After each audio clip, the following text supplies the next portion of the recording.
कि हमारे भाई का अंत हो गया है, तो गया इत्यादि में उन्होंने पिंडदान किया, स्नान किया, दान किया, पुनः आए और जब रात्रि के वेला में अपने घर में विश्राम लिए तो बड़ी भयानक भयानक आवाजें कर रहा है धुंधकारी। प्रेतात्मा है, बड़ी भयानक आवाजें हो रही हैं। खतरनाक आवाज है, कैसी आवाज है?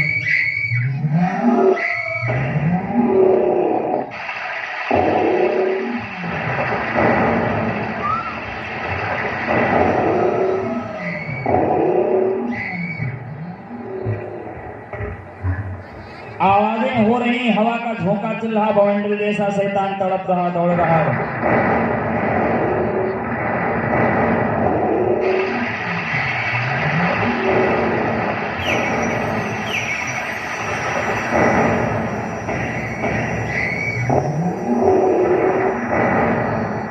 जैसे गोकर्ण जी महाराज नेत्र बंद करते हैं, पुनः आवाज प्रारंभ होती है।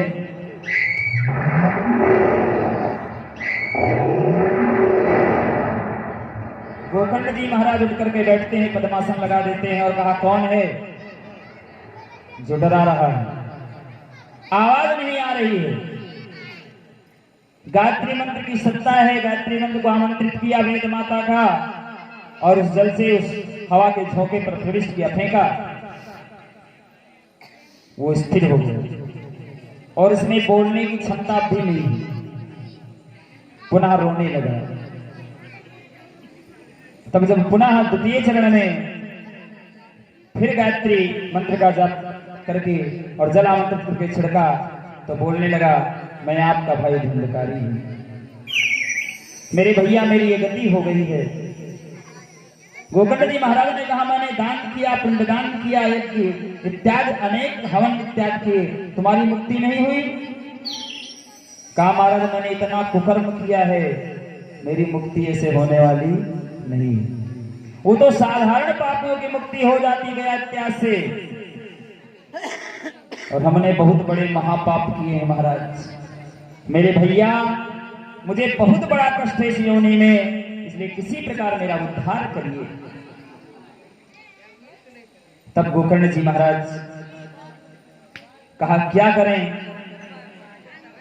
कहा, अब इसके लिए उद्यम आपको करना है, सत्कर्म करना है। गोकर्ण जी महाराज विचार करते करते भावना जताई कि किससे पूछें? तो कहा, जो दुनिया को प्रकाशित करता है उस भास्कर भगवान सूर्य से पूछते हैं। और प्रातः काल उठ करके संध्या विधि किया, संध्या वंदन किया और जल लेकर के सूर्य भगवान को अर्घ दिया और पुनः हाथ जोड़कर खड़ा हो गया। ये संध्या वंदन की शक्ति का प्रभाव है। अगर वास्तविक रूप से वेद पाठ ब्राह्मण करता है तो देवता उसके बस में चलते हैं। ब्राह्मण में पावर है, तम तिष्ठम, खड़े रहो, देवता को खड़ा कर सकता है। तुम गच्छन से तुम जाओ, पावर अगर मिला है तो ब्राह्मण आज अपने पावर को छोड़ रहा है, क्योंकि वो वेद वेदांग उपनिषद शास्त्र को छोड़ करके दुर्व्यसन मान समुद्र इत्यादि में लिप्त हो रहा है।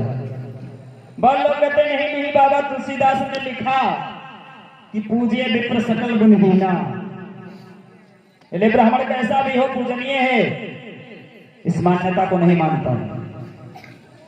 बाबा की चौपाई को जरा पढ़िएगा।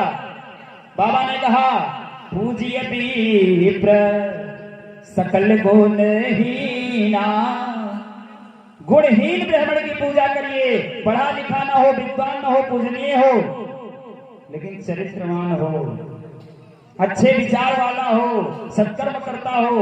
ये नहीं कि रावण जैसा वेदाचार्य होने के बाद भी दिन में तो योगी है लेकिन रात में महाभोगी। इतना बड़ा राजस्व सुख प्राप्त करने के बाद जिनकी परम सुंदरी नारी है मंदोदरी, फिर भी उसकी भोग की इच्छा तक नहीं होती है, अनायास नारियों का हरण करते घूम रहा है। तो क्या रावण से बड़ा कोई विद्वान हुआ? फिर भी रावण पूजनीय है। कहीं मंदिर बना, पूजा हो रही है, क्यों नहीं हो रही है? क्योंकि वो गुणवान तो था लेकिन चरित्रवान नहीं था। तो ब्राह्मण पूजनीय वो है जो चरित्रवान हो, जिसका कर्म बढ़िया हो, हर जगह आपको कर्म ही मिलेगा। कर्म ही पूजा है, कर्म ही पूजा है। लेकिन कर्म के साथ जब धर्म जुड़ेगा तब पूजा है, नहीं तो कर्म तो सब है। पाप करना भी कर्म और पुण्य करना भी कर्म, गाली देना भी कर्म और आशीर्वाद देना भी कर्म। तो कर्म के साथ जब धर्म जुड़ेगा, अच्छे विचार जुड़ेंगे, तब वंदनीय हो जाओगे आप। इसलिए पूज्य विप्र सकल गुणहीना। और दूसरे शब्द में एक चौपाई और आती है, ध्यान दीजिएगा। कहा तू बंद हो प्रथम महिषुर चरना। प्रथम वंदना करी बाबा तुलसीदास ने महिषुर माने, मही माने पृथ्वी, सुर माने देवता, पृथ्वी का देवता ब्राह्मण की वंदना करी। लेकिन विकल्प भी लगाए, किसकी करी? सबकी नहीं करी। तब कहा किसकी करी? आगे चौपाई में कहा का बंद हो प्रथम महिषुर चरना। मोह जनित संशय सब हरना। मोह जनित, मोह से जनित जो संशय है उनको हरने वाले ब्राह्मण की पूजा है। अब मोह को समाप्त करना है, मोह वाला पेड़ उखाड़ना, तो जड़ से उखाड़ोगे तभी तो समाप्त होगा। ऊपर से काट दोगे फिर कल्ला निकलेगा। तो उसकी जड़ कहाँ है? चलिए जड़ देखिए, मानस में है। बाबा ने लिखा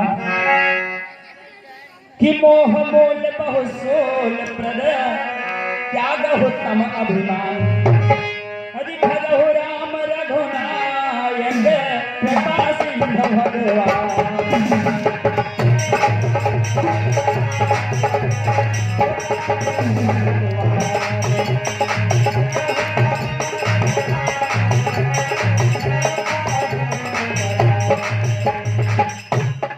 मोह मूल बहुसूल प्रद।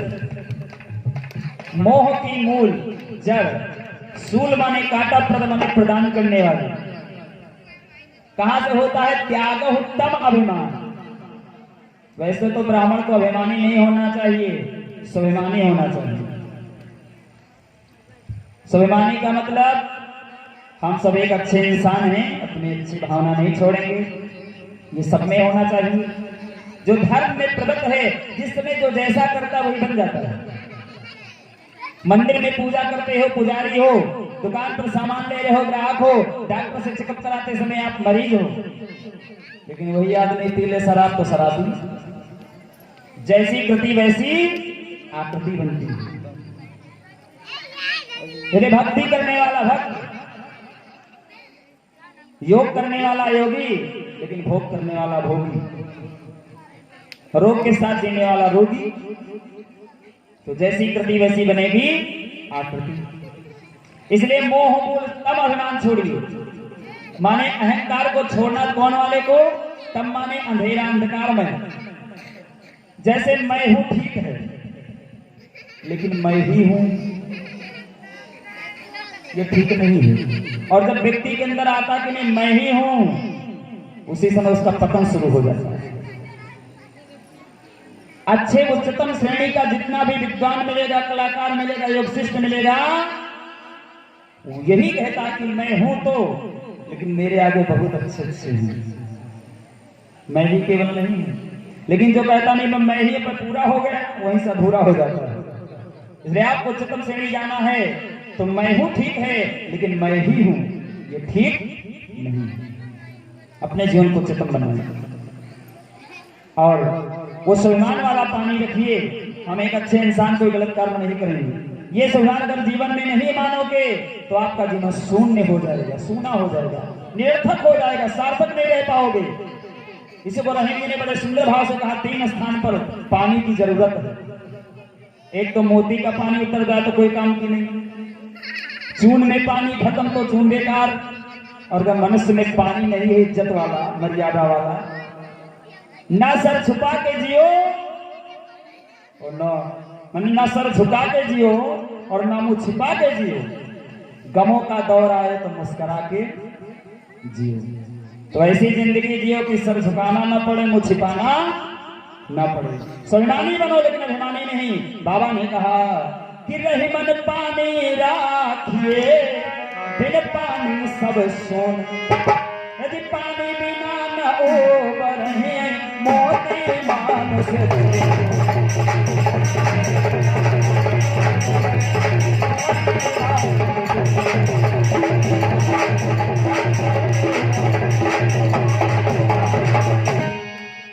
धुंधकारी और गोकर्ण की कथा से हमको यही मिल रहा है, जैसा करोगे कर्म, जैसी आपकी कृति होगी वैसी आपकी गति होगी। सुगति चाहते हो तो सत्य से जुड़ो, दुर्गति चाहते हो तो असत्य से जुड़ो, दुष्कर्म से जुड़ो, दुराचार से जुड़ोगे तो आपकी दुर्गति ही होना है। इसलिए ध्यानस्थ होकर सुनेंगे। गोकर्ण जी महाराज ने भगवान सूर्य को रोक दिया। भगवान सूर्य रुके और कहा, महात्मन गोकर्ण जी क्या बात है, किसने आज हमको रोका है तुमने आमंत्रित करके मंत्र द्वारा? प्रकृति की व्यवस्था को रोकने का संचालन है, अगर वास्तविक भ्रमण है तो रोक सकता है। कब?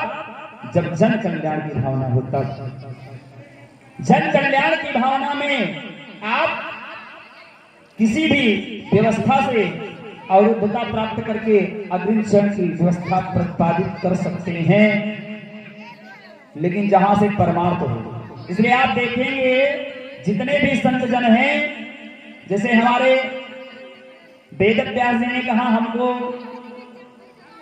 नारद जी ने बताई, नारद जी ने कहा ब्रह्मा जी ने बताई, ये भागवत तो किसी ने नहीं कहा मैं जानता हूं मैंने बताई मैंने लिखी। व्यास जी लिख गए, लेकिन कहा नारद जी ने बताई। कहा लेखक कौन? कहा गणपति गणेश भगवान है। ना मैं जानता हूं ना लिखने वाला हूं, ये सब काम दूसरे का है, लेकिन नाम हो गया ना, क्योंकि काम किया। अच्छा कार्य करोगे तो आपका नाम अपने आप होगा, बताने की जरूरत नहीं। और जिस दिन आप कहोगे ना मैं तो दिन बकरे जैसा सूरी चलेगी, और मैना जब कहोगे मैं नहीं हूं तो पाले जाओगे आप पिंजरे में, सभी दुलार करेंगे मैना जैसा। तो अगर सबने दिलों में आप लालना और पालना चाहते हैं तो अहंकार को फेंक दीजिए। इसी को कहा मोह मूल बहुत सूल प्रत्याग हो तम अभिमान, और भगहु राम रघुनायक कृपा सिंधु, आप और हमारा जीवन पवित्र। सूर्य भगवान ने कहा क्यों रोका गोकर्ण जी महाराज से? गोकर्ण जी ने कहा महाराजमन हमारे भाई की ये दुर्दशा है, अब आप कृपा करके बताइए कि हमारे भाई की सुगति कैसी है। तो कहा अब तुम अपने यहां श्रीमद् भागवत महापुराण की दिव्य चर्चा का आयोजन करें। वैसे आप वेद पाठी, आप स्वयं ही पाठ करें, जिससे उसका कल्याण होगा और कोई दूसरा उपाय नहीं है। श्रीमद् भागवतम कथा मुक्ता सप्ताह वाचनम कुरु, यदां सूर्य वरचा सर्वे धैर्यं रूपं विश्रुतम्, सर्वे अवधनं प्रत्ययनं कर्तव्यं संकर्तव्यं, गोकर्णं निश्चं कृत्वा वृषणात् प्राप्ता। अब कथा मंडप बन गया। व्यासपीठ पर श्री गोकर्ण जी महाराज विराजित हैं, अनन्य श्रोतागण आकर कथा सुन रहे हैं। कथा सुनहि सब सज्जन आए, कथा सुनहि सब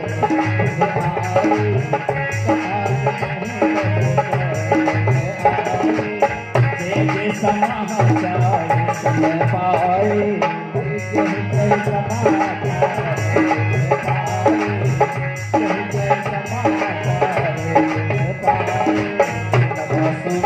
सब सज्जन आए, जे समाचार सुन पाए,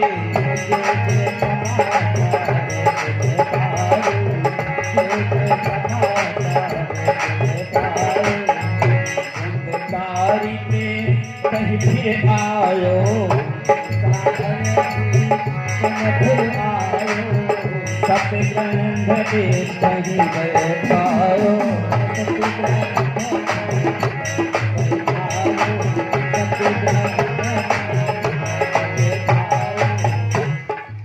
धुंधकारी आता है, हवा के झोंके से बैठने का स्थान नहीं पाता है, तो एक 7 गांठ का बांस है उसी में प्रविष्ट हो जाता है।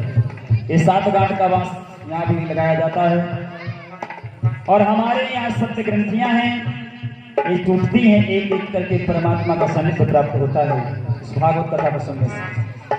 वो कहा बैठता है कि एक साथ गांठ के लाठे पर उस भाई को स्थान दिया, उस भाई को स्थान दिया, उस भाई को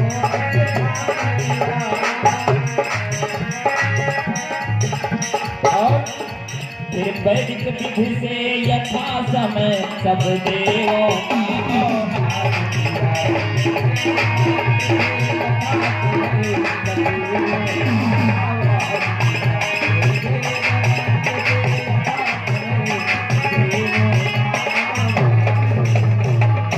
और प्रभाव क्या चल रहा है कि एक ही रोज की गाथा में, एक ही रोज की गाथा में एक तोड़ बांस की टूट गई,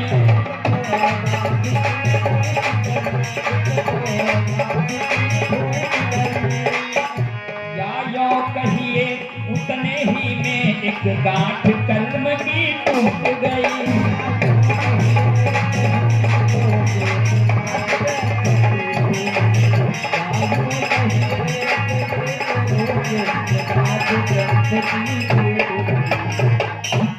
फिर विधि पूर्वक साप्ताहिक चर्चा हुई और एक एक करके गांठें चट हुई और फिर मुक्ति प्राप्त करता है।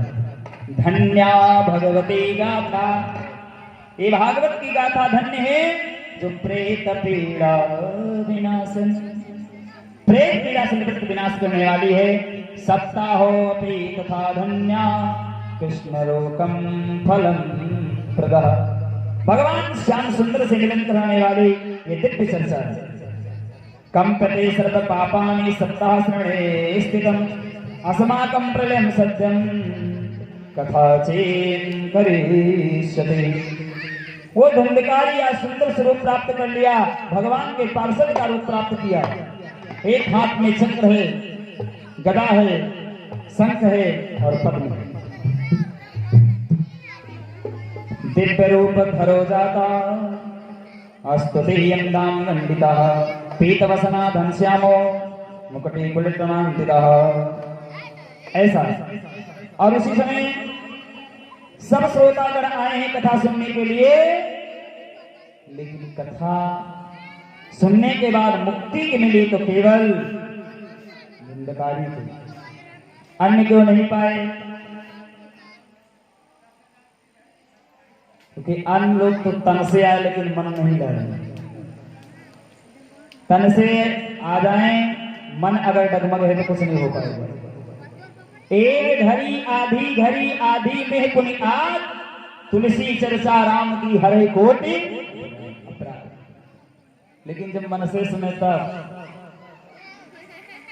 1 मिनट का पूजा करिए, लेकिन आप एकदम संसार को भूल कर करिए वो पूजा। पूजा धन्यात्मा है।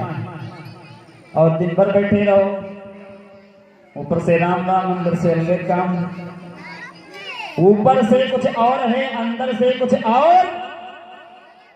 ऐसे लोगों को मिले न नरक में भी और स्वर्ग की कौन कहे।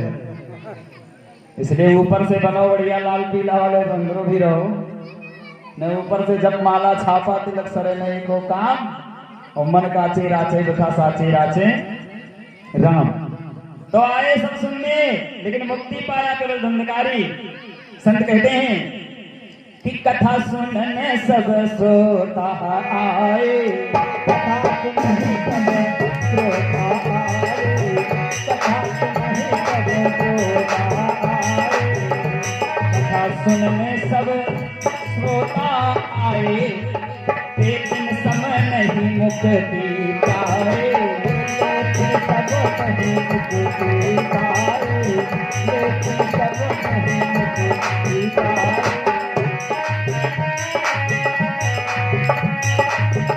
गोविंद जी महाराज प्रश्न कर रहे हैं कि हे पार्षदों, ये बताइए कि हमारे भैया को तो मुक्ति मिली, अन्य लोगों को तो नहीं मिली। तो पार्षद बता रहे हैं, वेद कथा में कि मैं ये हथारी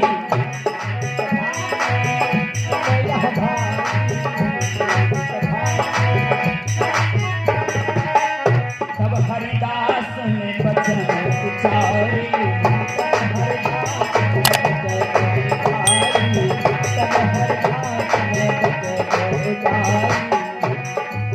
लोग बोले कि अपना अपना भाव है, अपना अपना ध्यान, और जिसका जितना प्रेम है उतना ही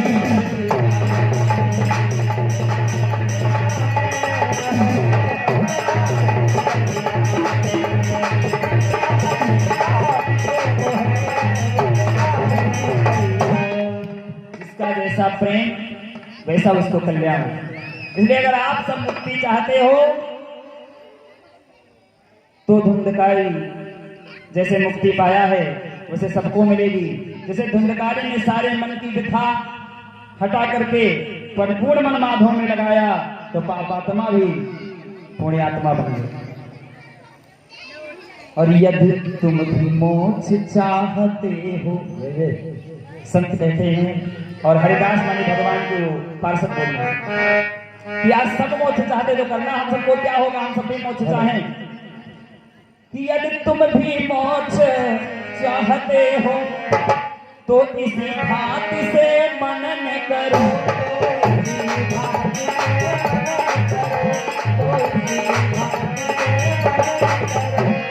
और मैं फिर से कहते हैं गोविंद जी महाराज हे श्रोताओं, मैं फिर से गाथा करता हूँ, तुम फिर श्रद्धा से श्रवण करो।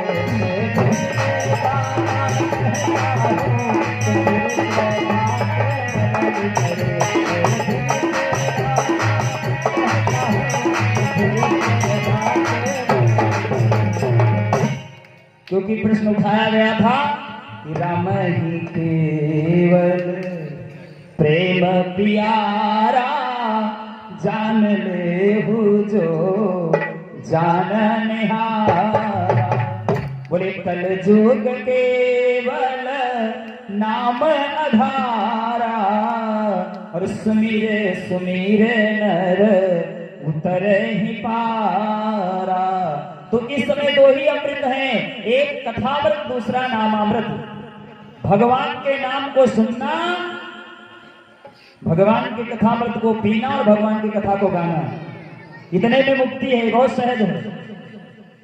कथामृत प्रथम भगत संतन कर संगा, दूसरी रत्न मम कथा प्रसंगा। संत संग करिए, कथा प्रसंग सुनिए और फिर कथामृत और रामामृत से अपने जीवन को आनंदित करिए। और राम जी को बस वही प्रिय है, और जो जानना चाहता है वही इस सर के किनारे आता है। ये सर आवत कठिनाई राम कृपा में आए ना जाई। तो भगवान श्याम की सुंदर सी कृपा हो गई है और हम सब चल करके यहाँ तक आ भी गए। तो अब दो सत्र की चर्चा तो विराम हुई। कल से सभी लोग भाव के साथ में विशेष रूप से आए। आज बड़ा प्रयास पड़ा है दिन की कथा का, आज बहुत बड़ा प्रयास है। तो इन भक्तों से हम पूछना चाह रहे हैं, इसमें दिन में कितने भक्त हैं जो सुनना चाहते हैं? किसी के पास समय है? तो हम लोग आकर बैठ करके बतलाएं, सुनाएं। आप लोग आए तो हम भी आए।